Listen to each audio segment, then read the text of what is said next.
Welcome to Psychic Holistic Spotlight.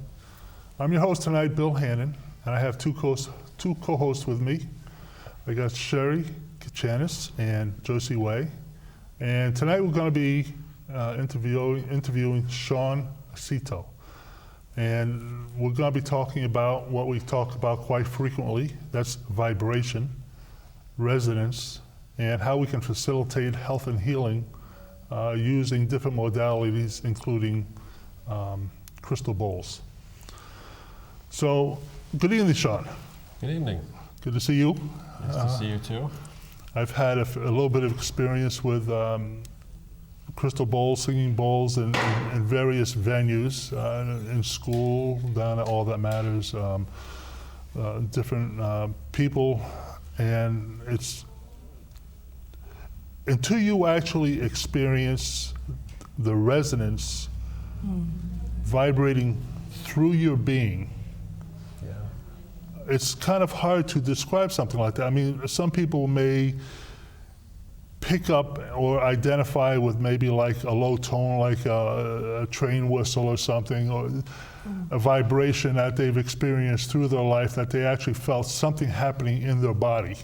Yeah. And something like this, though, you can just at any time pick up a bowl and facilitate a sound that has some effect on you. Could you give me a little background as to what you've experienced yourself? Sure. Well, you know, and the beauty of sound and vibration healing is that it doesn't have to be an instrument, you know, a proper, a formal instrument like these or like a guitar or something. I have a friend who goes down to the lighthouse and sits in front of the big foghorn.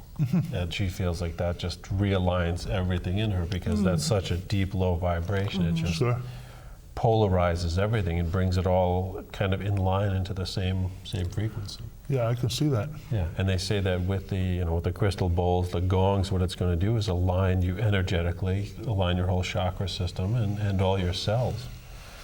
And that alignment could be vibratory, it could be magnetic. Manly Hall talked, I believe in the 30s, about magnetic healing. Manly Hall? Yeah, Manly P. Hall, yep. And you know, the idea that the energy that you can manifest in your hands is somewhat magnetic as opposed to electronic, and people get confused by that. Sure.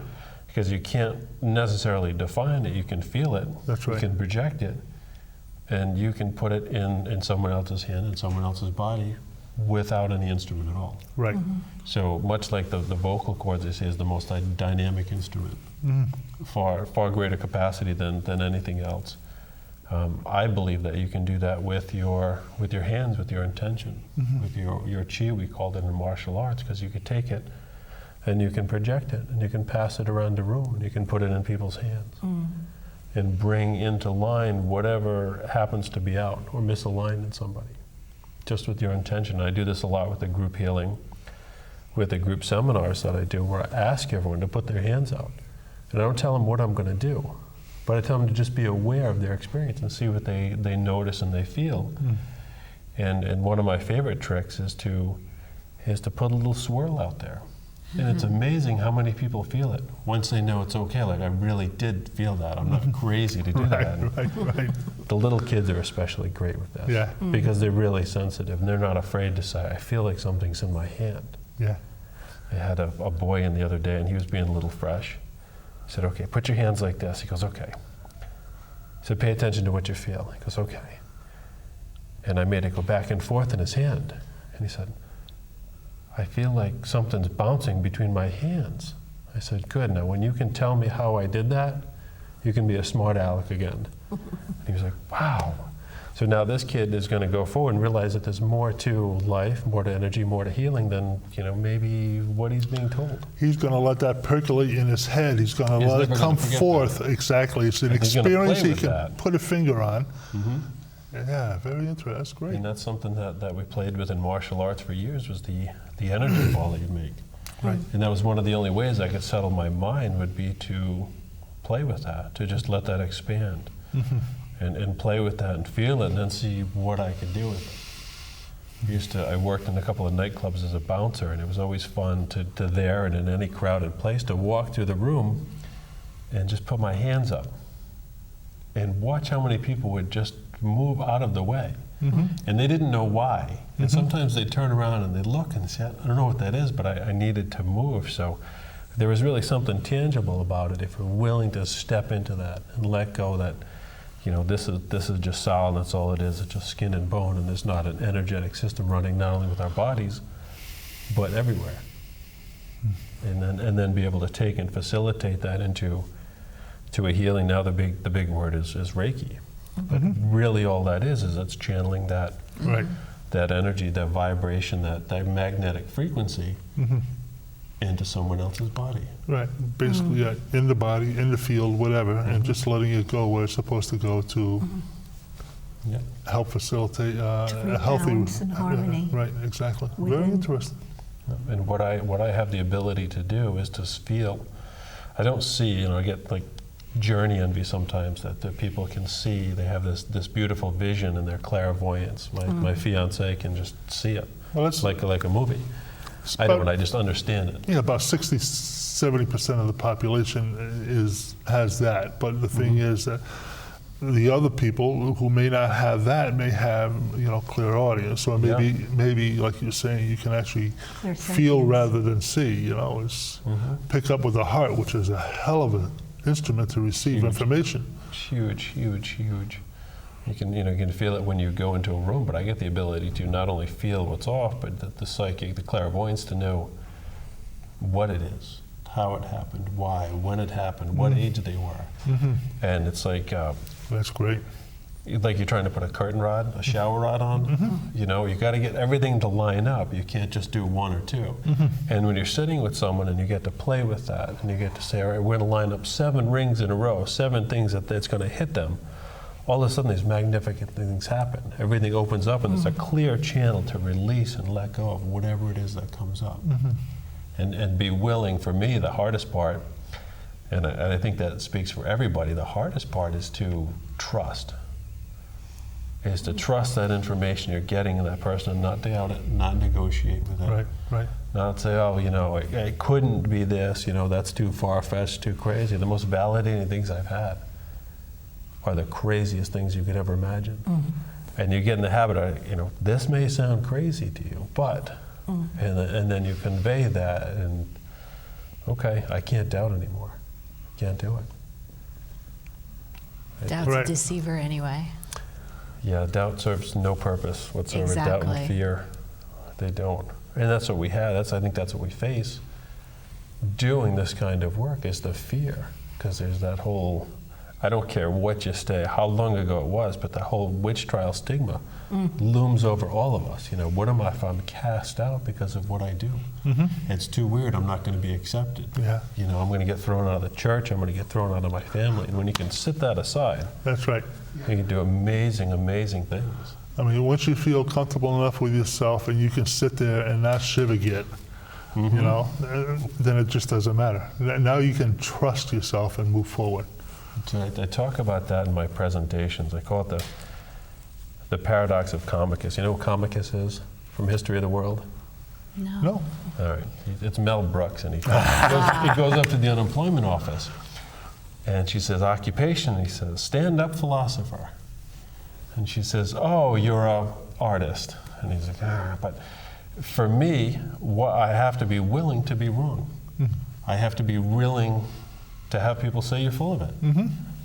And know that I'm probably right and not doubt it. And know that the stuff I'm going to bring to people's attention might not be what they're ready to hear. That's right. Yeah. And be willing to play in the vagary of it, not definitively say, well, you know, God is this, and healing is this, and energy is this, and take all that rigor off of it and say, maybe. This is my feeling. This is my experience. The Tao of being. Exactly. Right. That's why I fell in love with the Tao. Yeah. Because it just is. And it doesn't care, and you don't need to fight over it. Right. You know, how many wars are fought over, you know, my version of God? All of them? I mean, really. Just but so when you're willing to some- say, I don't know. In some way or another, that's been involved in every battle. Yeah. And I'm willing to say, I don't know. You know, I commented the other day that to try to define God is like trying to speak Braille to a plant. How do you know? Yeah, you don't know. And the But plant willing to really say- doesn't care. No, It because just is. the plant's in the Tao, it's in its Zen, it's just going to grow, Right. whether you like it or not. So we play in this stuff. And when you're willing to let go of all the paradigms, and that's why I don't have any formal training, because I don't want to get stuck in anyone else's box. Interesting. I don't want someone to tell me, well, you have to do this, and then you do this dance move, and then you say this, and I say, okay, if I'm focusing on step A, B, C, D, and E, how much intention is going to my client? Right. What good is it serving them? That's really only there as a reminder for me to keep my stuff together so I can focus on you. Yeah. But if I get rid of all the dance moves, there's more time for the intention. Yeah. I've learned several things, and I always go back to my least learned original way of doing it, because I'm totally with the energy then, Yeah, rather that's pure than intention. remembering what the sequence of different things is. Yeah, it's a box. I talk about that a lot. That information is it's kind of a bad thing because it provides a box to put stuff in, and once something is in that box, by virtue of being in that box, it can't be anything else. So you're not going to revisit it. You're going to say everything goes in this box, and I'm going to put it away. I have found with some healings, like theta healing, there are tools within that that you can bring to any kind of healing. Yeah, if you're willing to take them out of the box and know that you can take this tool and you can use it all the way over there and no one's going to squeal on you. You're not going to get in trouble. You're not going to be saying, I'm supposed to be doing Reiki right now. I'm supposed to be doing theta healing. I'm supposed to be doing hypnosis, when you can take everything and blend it together and organically use it as you feel intuitively guided. I mean, that's what we're supposed to do. That's pure intention. What's more powerful than that? Nothing. Prove me wrong. Mover of the know? universe. Intent. Intention Yeah. is everything. I mean, It is- the expo that I'm doing on Sunday, that is pure intent. There's no money behind that. I don't have any money. I'm not an event planner. I'm not someone that says I'm going to go and do this and I can get corporate sponsors here or there. It's like, okay, everyone wants to do this. We're going to take my intention and I'm going to be really clear about it. And whoever wants to join, their intention has to be clear too. And it was an amazingly successful event because of that combined intent. And that's what drove all of that. Right. And you can't replicate that with money. You can't try to make it a big heartfelt event if you're trying to throw money at it, trying to make money at it. Well, you do have Roland there, and he's so heartfelt that does And he's draw accessible. heartfelt people in. And that's why he's there, because he's accessible, he's heartfelt. He's not there to show off, he's here to offer himself. And he came on board right away. He said, I love what you're doing, and went with it. And one of the most important things I've learned from him is not to debate and not to negotiate with the messages, with the signs. You know, That's he right. talks about that a lot. Like, you know, when someone dies, you say, send me a sign, send me a message. You know, and then you get it, and they say, yeah, okay, but was that really you? Are you sure? Can you show me again? And then you're on this tangent to where you're just trying to prove to yourself. You're trying to prove to yourself. Right. When you could skip all that, I just said, okay, I got it. Thank you. Right. I can go on with that. And then I Oh take yeah, that. of course. Expressing gratitude is just the best way to build up your confidence and your. You And know, to take that into my healing practice, into my group healing, into the sound healing, and say I have to go with what comes in, with where I'm guided. I can't should. I had an 88-year-old guy. You're going to love this. He gave advice to a group. He did family counseling forever and ever. And he said, "Don't should all over yourself." And I take that to heart. Yes. You can certainly tell us about what words not to use. Oh, I get in trouble for that too, because there's this feeling that in the spiritual community you're supposed to be a certain way. You know, you can't say swear words, you can't be this way, you can't be that, but I think authenticity will far supersede spirituality. well, Absolutely. actually, you know, I was just reading a very interesting discussion about how Christ was a cusser.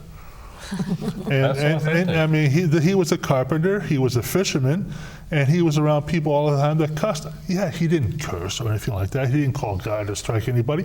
He just was Spoke the to him. vernacular of the time.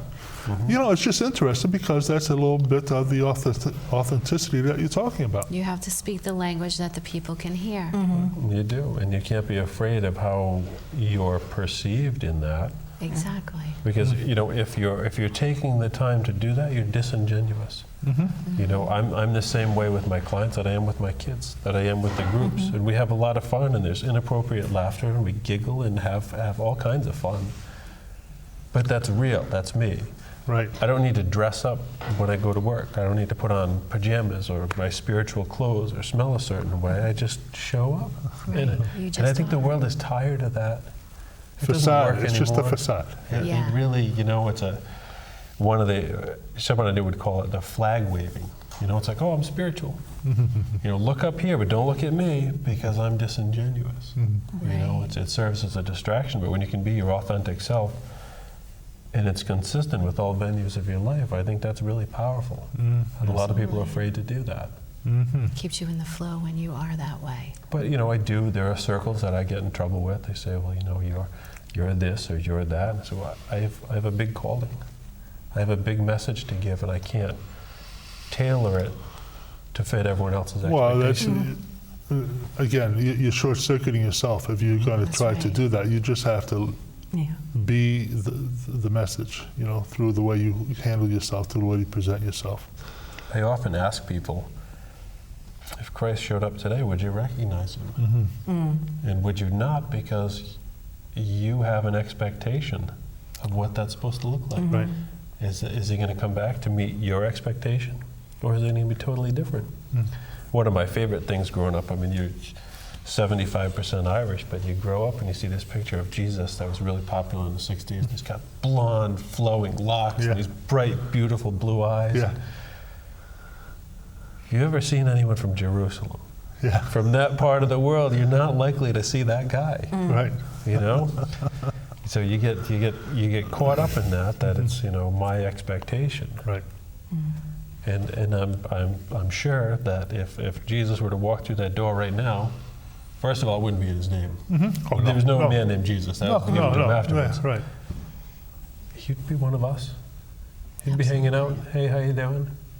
You know, not this holier than thou pretense.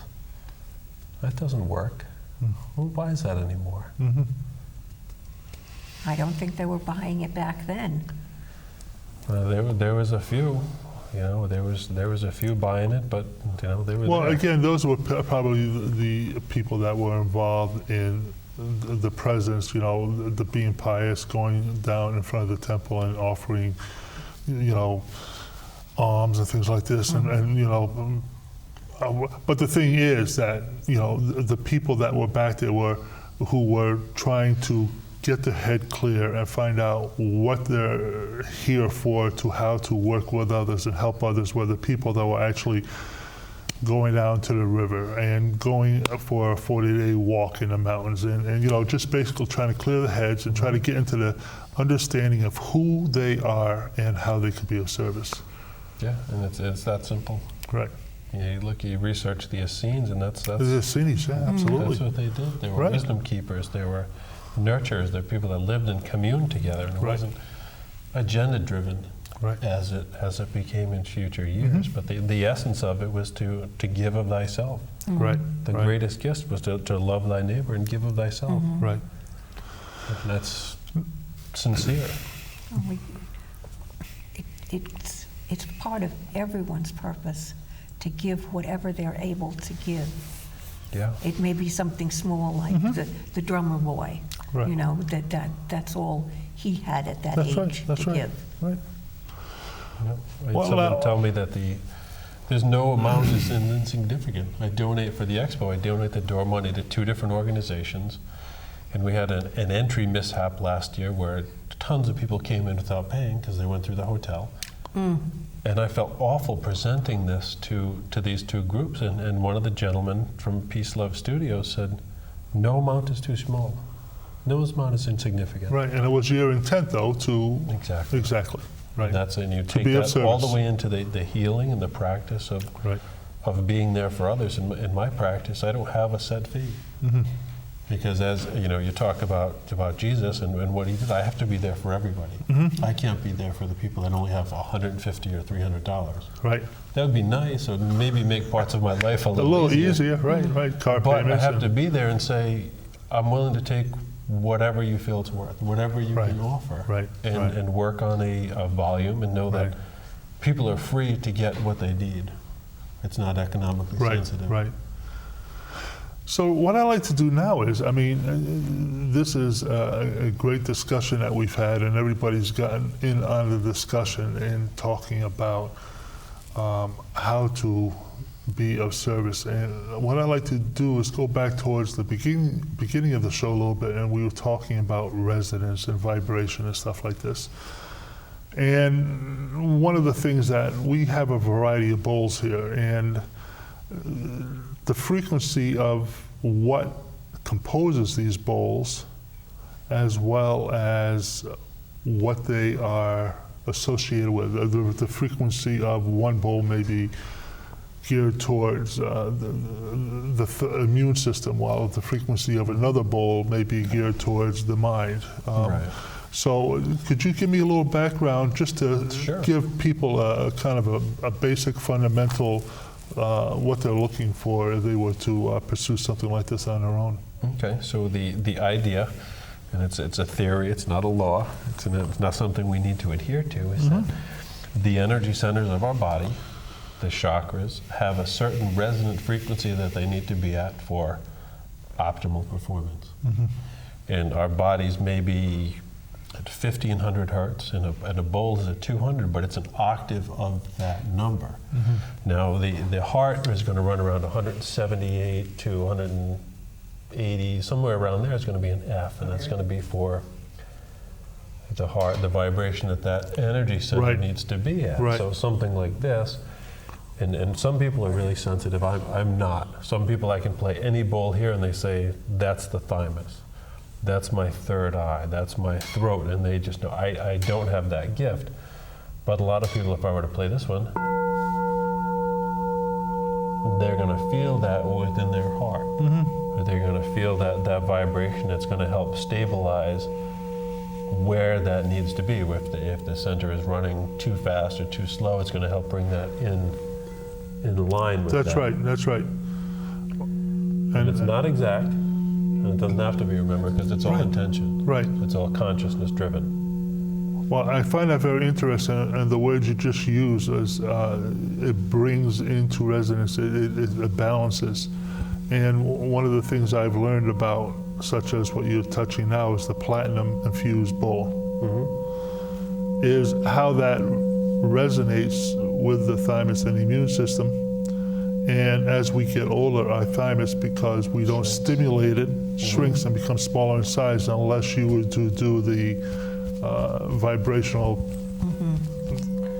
Or put your intention on it. True, true. And I'm just expand it talking from about, there. right. But another very interesting thing about platinum, I work with colloidals, Yep. is that platinum is used to help the mind's memory center become more acute. And Okay. it basically, because we don't have much platinum in our diet, So on an elemental level. on an elemental level, your body will absorb what it needs and then just eliminate the rest because the particles are so small on a colloidal level, like Sure. 8/10 thousandths of a micron, that what happens is you assimilate what you need.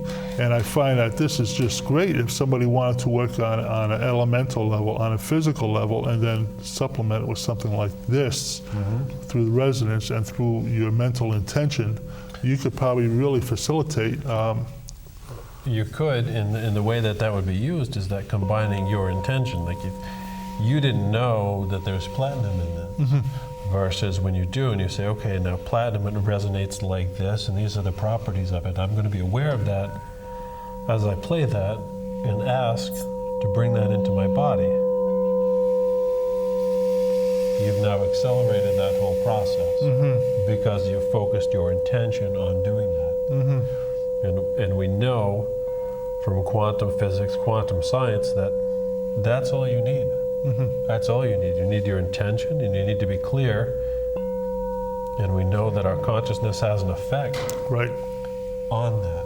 Right. So absolutely useful, super useful tool. It's reminding me of aromatherapy, how the frequency of the different oils. You're good. I was just going to get to that. So one of the things I've done, one of the experience I've done, is because these are a natural diffuser, they're an amplifier. I tend to use chocolate in them instead of essential oils.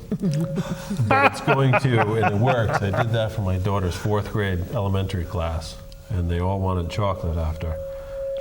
But what it's going to do is it's going to amplify whatever properties you're using in there. Right. Wow. Potentiator. Yeah. It's a potentiator. Yep. And I've done it with cotton balls. I think you almost need to make a little sticker Why? Why would you use cotton? because it's going to absorb it. It's not going to rattle in here. Ah, okay. And it's going to keep it up there and it'll be affected by the vibration. So I've done that with essential oils. One of the things we did was with the heart bowl that I have, the 18 inches, put some frankincense in it. Wow. And it filled up the whole room, the whole studio. But what was even wilder after that is a couple of days later, taking the bowl out of it and looking at it and saying, something's funny in there. And they had taken and diffused the oil in a spiral around the bowl. Yeah. Awesome. Oh, my Yeah, yeah. And there was nothing. I've never smeared anything. No, in there. no, That was no, all no. just from the oils and the vortex. The vortex, right, the frequency, right, the frequency depositing at the resonance. Wow, that's fantastic. So you have the ability with that. Like this one is the yagnifier, the ceremonial ash, in this particular bowl. All right. So I have no idea what you just said. Me neither. So the yagna, and I believe Sherry knows a little bit about this, is a ceremonial ash Okay. used in a yogic practice, and that is Okay. infused in here with this bowl. Oh, okay. So the properties, the characteristics, the intention you might put in there Right. is captured in this. Okay. So you have the ability to use multiple things at the So it's same very time. that has very strong spiritual energy. Right. Okay. The yagna All right, is a that's great. sacred fire. It's a sacred ceremony, and the entire time that you're participating in a yagna, you're praying, you're chanting, and there's intention. So there's strong to take that vibration. ash and incorporate it in something like that really creates a sacred peace. Okay, now before we jump on to another bowl, I'd just like to take a moment to thank the audience for following our Psychic Holistic Spotlight and coming and spending time with us and hopefully being able to get something out of this, open up their mind. And It's a lot of fun. Right. There's nothing but potential in here. now that last bowl, I'm Yep. curious as to this one over here. It incorporates a little bit of sacred geometry. That's exactly what I was going to ask you about, You know, because, the triangle being the only self-supporting geometrical structure. right? And this one is apophyllite and platinum also. Okay. I found that I really like the sound of it. I like Right. the resonance of it, the feel, and it brings in some of the elementals of the Tibetan bowls. It's got that metallic quality to it. Right. And this one is tuned right Oh, for the yeah, sacrum. yeah. It's almost like the brass. Right, okay. One of the things that you have with the brass bowls that you don't have these is they're, like the samurai swords. They're Right. made with the prayer. Right. They're hammered, they're hand hammered, and they're praying while they're doing this. All that intention is being built and incorporated right into the bowl. Right. So you don't get this on a earth level to do Right. that. It's kind of put in afterwards with the crystal, I think, but I could be wrong. Right. But it's not as it's a little bit more ethereal than an actual hand hammered bowl. Right. Okay. So you Okay. have you essentially with a brass bowl you capture the essence of the creator. Right. Okay. Yep. Okay. And you may, some of you may feel that if you go by old mills, you can feel the essence of all the people that put their blood, sweat, and tears into those buildings, the years and years and years. So it's a very powerful essence that you capture. This one's going to resonate at a D, which we associate with the sacral chakra. Right. A D sharp would be the adrenals Right. and around the kidneys. All right. So we've got about 30 seconds left, but I'm going to let you just keep this going, and we'll just bathe in the resonance here of your frequencies.